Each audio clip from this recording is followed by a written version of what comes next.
Merci, Pasteur Kelly. Mahalaliel.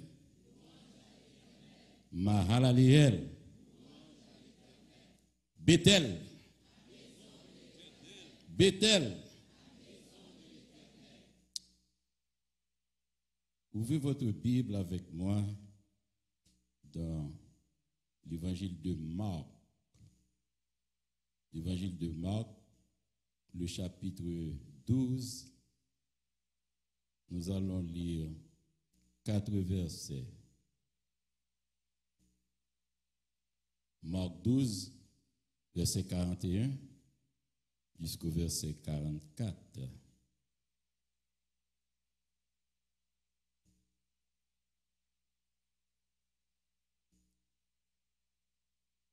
Jésus s'étant assis vis-à-vis du tronc, regardait comme la foule y mettait de l'argent.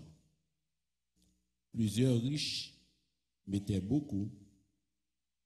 Il y avait aussi une pauvre veuve, et elle y mit 2 petites pièces, faisant 1/4 de sou.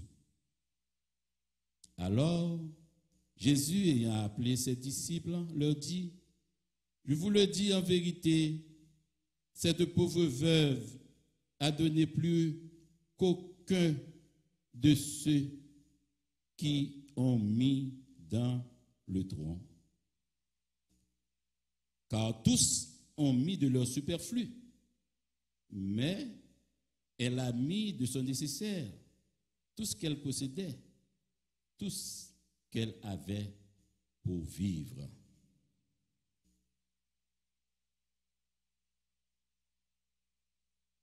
Mahalaliel, je suppose que tous ont leur Bible ouverte et qu'ils ont vu ces versets que nous venons de lire. Et ce matin, nous sommes au dernier dimanche de l'année. C'est ça? Nous avons un mot de passe que depuis ce matin, on ne cesse de répéter. C'est Ebenezer. Ebenezer. Jusqu'ici, l'Éternel nous a secourus. Et il mérite notre remerciement car il a fait pour nous de grandes choses. Et chaque personne ici présente est un sujet de témoignage. Et ce matin, à partir de cette lecture, qui n'est autre qu'un enseignement que Jésus voulait exposer, voulait transmettre à ses disciples, et cet enseignement nous concerne également. On dit que Jésus, dans le temple, ce temple qui comportait 2 compartiments, un pavillon pour les Juifs et un autre pavillon pour les gentils. Parmi les gentils, il y a les Grecs, il y a aussi les prosélytes, ceux-là qui s'étaient convertis au judaïsme. Eux-mêmes, ils avaient un endroit à part. C'est pourquoi on dit que Jésus traversait dans le pavillon des femmes. Et dans ce pavillon, il y a toute catégorie de nations. C'est une assemblée cosmopolite, hétérogène. Et là, Jésus a pris la position de s'asseoir devant un tronc. Alors, dans le temple de Jérusalem, on disposait 12 troncs. En regard avec, alors ces 12 troncs sont symboliques, en regard avec les 12 tribus d'Israël. Il y avait aussi un dernier tronc. Un dernier tronc. Et qu'est-ce que Jésus voulait faire comprendre? il observait la foule des gens qui déposaient leurs dîmes, leurs offrandes en or, en argent, en cuivre. Et Jésus observait des gens qui se présentaient de façon à exhiber leur fortune et leur richesse. Et il a pris un échantillonnage, la pauvre veuve. La veuve qui venait de déposer 2 sous.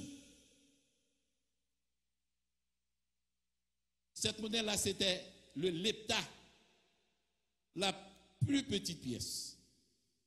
Et elle déposait tout ce qu'elle possédait, suivant ce que nous lisons dans la Bible. Parce que le temple avait établi des règlements. On ne doit pas déposer moins de 2 sous. 2 sous, c'était la plus petite pièce qu'on pourrait y déposer. Le 13e tronc, c'est pour ceux qui n'ont rien du tout et qui ignorent les règlements et qui viennent avec 1 sou.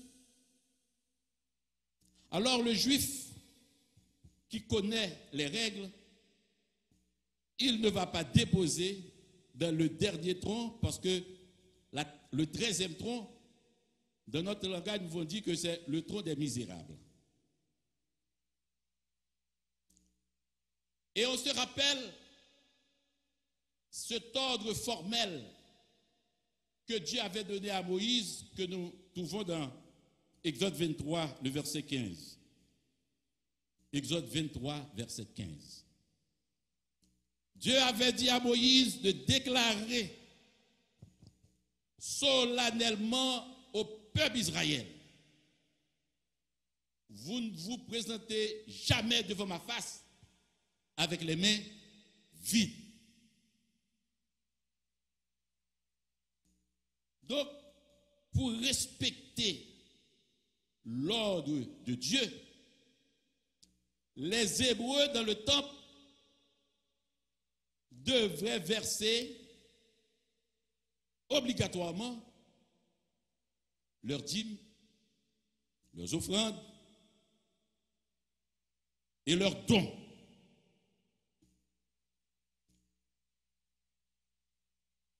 Et c'est pour cela que cette veuve-là, non seulement elle ne se présentait pas sans rien, mais elle respectait les règles du temple. Donc cette veuve obéit à 2 ordonnances, ou bien à 2 principes. Et c'est ce qui nous fait comprendre que dans la tradition israélite, dans la tradition juive, le don, les cadeaux faisaient partie de leur culture. Et c'est pour cela, la semaine dernière, on parlait à l'occasion de la nativité, la visite des mages qui revenaient de l'Orient était accompagnée de présents. Et le titre de mon message, c'est « Sachons apprécier les convenances ». Je reprends. « Sachons apprécier les convenances, les formules de politesse. La façon, c'est ce qu'on appelle le savoir-vivre, le bien-vivre. Donc, ça fait partie des convenances. comment recevoir les gens, parce que dans la tradition orientale, le Liban, Israël, la Jordanie, etc., ces gens-là, ils ont comme tradition de ne pas visiter les gens avec les mains vides. Et c'est pourquoi les mages qui connaissaient l'histoire, eh bien, ils ont apporté pour Jésus, dans Matthieu 2, verset 11, je crois, ils ont apporté de l'or qui symbolise la royauté, qui fait comprendre que cet homme-là n'est pas un simple homme, mais ce bébé, si vous voulez, n'est pas n'importe qui. Ils ont apporté l'encens, qui veut dire que ce bébé sera un sacrifice d'une odeur agréable à Dieu. Et la myrrhe, qui symbolise qu'il devait être crucifié, qu'il devait donner sa vie. Donc la mort était prévue parce que la myrrhe, c'est pour embaumer les défunts. Donc, on venait de célébrer la naissance virginale de Christ, de Jésus, et des hommes conduits par une étoile, eh bien, ont arrivé jusqu'à Bethléem, dans la demeure où habitaient Marie et Joseph. Nous autres ici, nous avons tendance, surtout en Haïti, on a tendance à rejeter toutes les convenances. Cela veut dire que toutes les bonnes manières. Et nous avons en Matthieu 13, 34, qui dit que si Jésus avait dit ça à ses disciples, si nous avons de l'amour les uns pour les autres, à ceux-ci, tous connaîtront que vous êtes mes disciples. Donc l'absence de convenance montre qu'il nous manque un peu d'amour. Et c'est pour cela que Jésus-Christ avait présenté un tableau très exhaustif que nous trouvons dans l'évangile de Matthieu, le chapitre 24, quand il dit, puisque l'iniquité, et c'est la raison pour laquelle nous insistons beaucoup sur la justice, nous insistons beaucoup sur la droiture, nous insistons beaucoup sur l'amour du prochain, sur le sens du partage. Et quand on parle de partage, on a l'idée que l'on veut recevoir des choses de quelqu'un. Jésus-Christ, de riche qu'il était, disait l'apôtre Paul, il s'est fait pauvre. Il s'est fait pauvre afin que nous soyons enrichis. Enrichis de toute manière, que ce soit sur le plan spirituel, que ce soit sur le plan moral. Nous tous, nous apprécions les gens qui sont très polis. Nous tous, nous apprécions les gens qui ont une façon d'aborder les gens avec docilité, avec respect, avec amour, avec condescendance. Mais cela s'apprend. Et c'est pour cette raison, Jésus-Christ avait dit que, puisque dans les derniers temps, les hommes auront à supporter, les hommes ne vont pas supporter la sainte doctrine. Pourquoi? Ils sont devenus injustes, ils sont devenus inconscients à cause de la situation auquel ils font face. Il fait dans 2 Corinthiens 8, 9 que Paul a dit ça. Il s'est fait pauvre pour nous, afin de nous enrichir. Et nous ne cessons pas de vous dire que les bonnes œuvres ne sauvent pas. Mais les bonnes œuvres identifient ceux-là qui sont sauvés. Pourquoi à l'église, les gens, par exemple, quand on voit cette assemblée-là, je ne suis pas autorisé à le dire, mais il y a des remarques.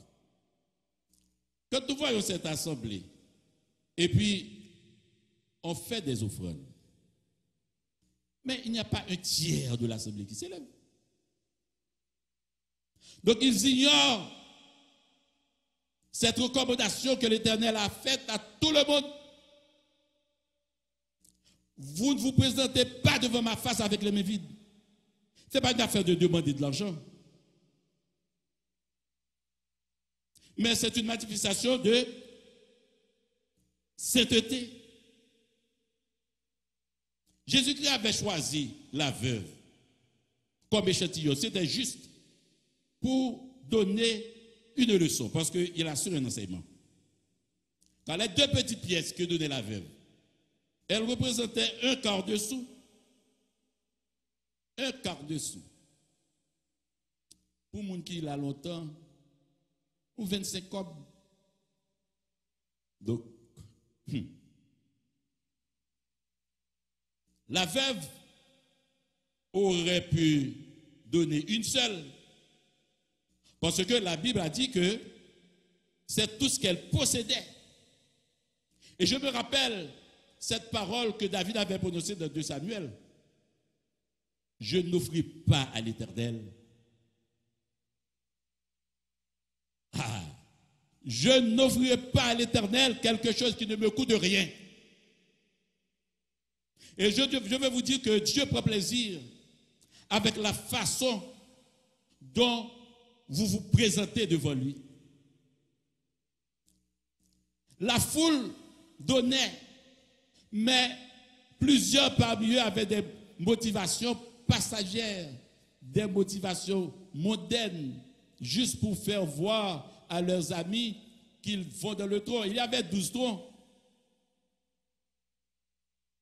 Alors il faut voir que l'immensité, la quantité de personnes qui fréquentaient le temple, parce que le juif chrétien, eh bien, le 7e jour, il doit se rendre quand même au temple.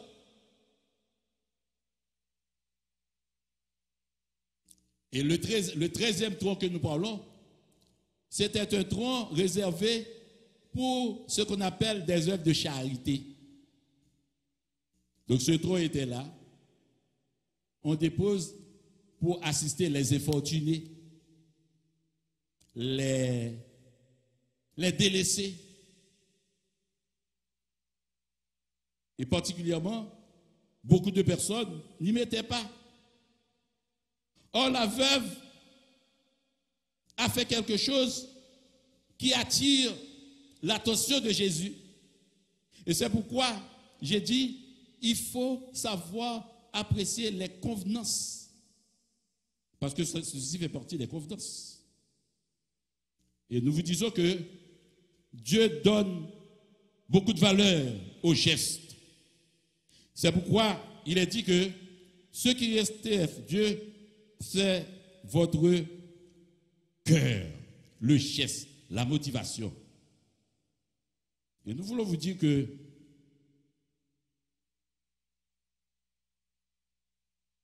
nous vivons et nous avons des traditions. Par exemple, moi, je me rappelle, quand j'étais enfant, ces périodes-là, c'était des périodes où tout est changé, tout est renouvelé. Et vous savez ceci, ce sont des coutumes, des traditions que des peuples comme les Japonais,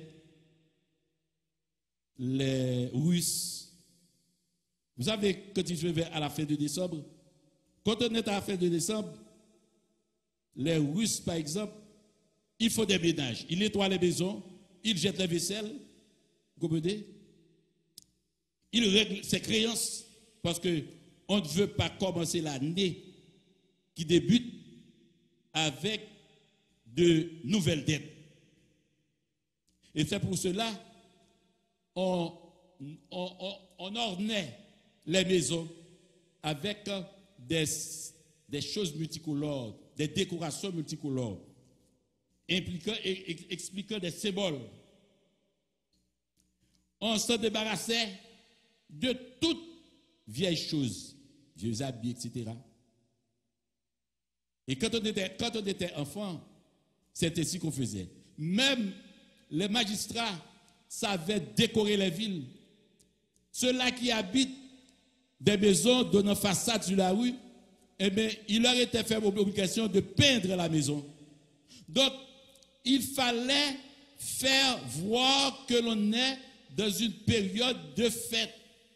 Parce que Dieu n'est pas contre les fêtes. C'est une mauvaise leçon quand on veut faire comprendre qu'on doit rester, etc.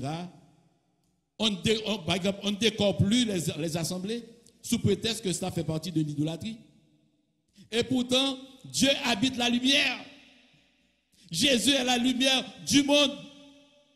Et moi, ce que j'ai constaté, c'est que il y a un esprit de ténèbres qui circule dans notre pays et la lumière est absente. Quand il y a lumière, quand il n'y a pas de lumière, il y a ténèbres. Et les ténèbres sont les œuvres du diable.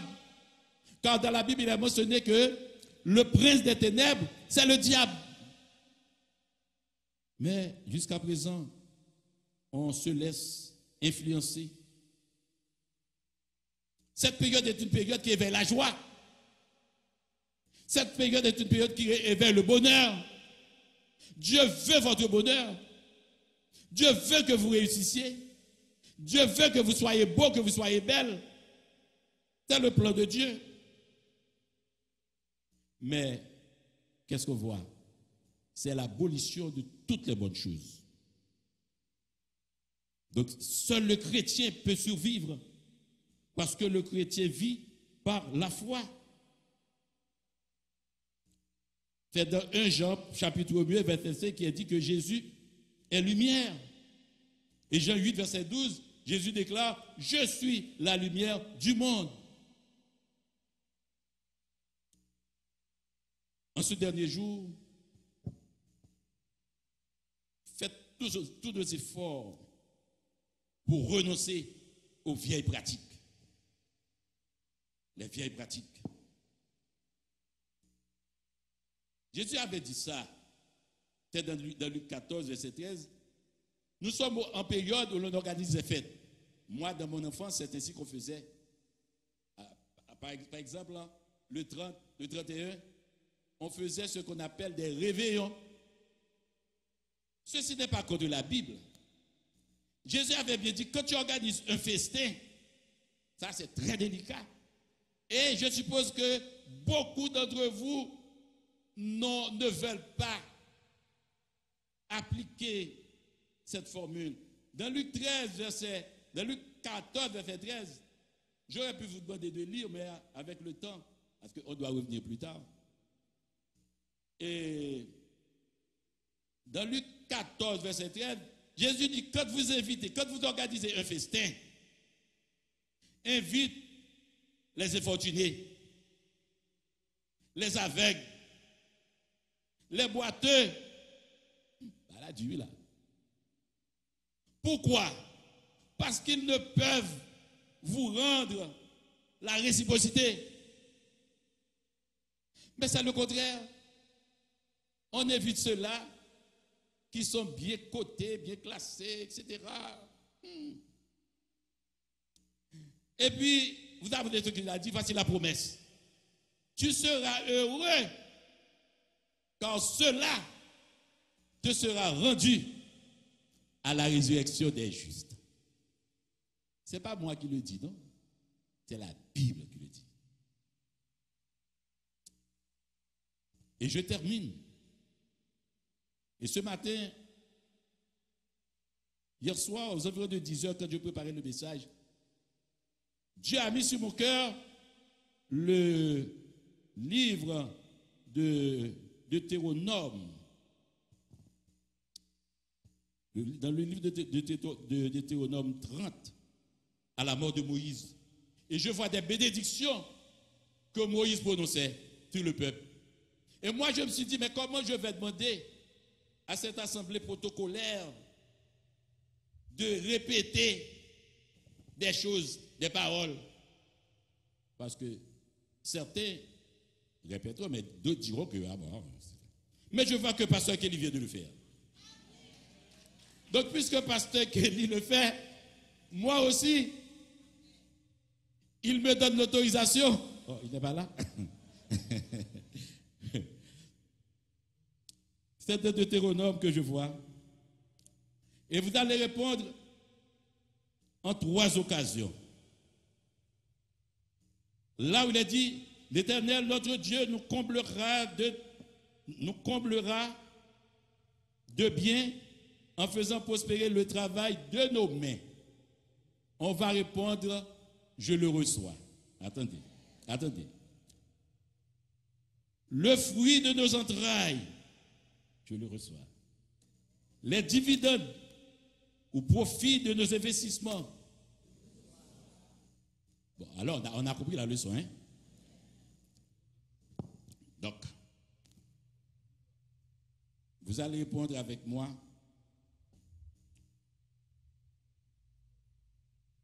Pour finir, hein?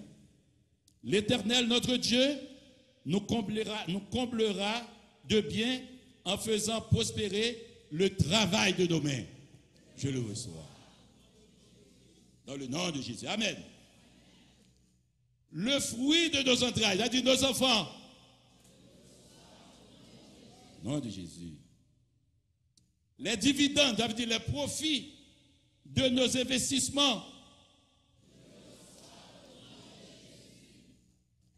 Moi, recevoir toute bénédiction que l'Éternel t'a inspiré Moïse pour le débail. Et que cette année soit une année prospère à tous les niveaux, comme l'apôtre Jacques l'avait souhaité. Et que Dieu vous bénisse.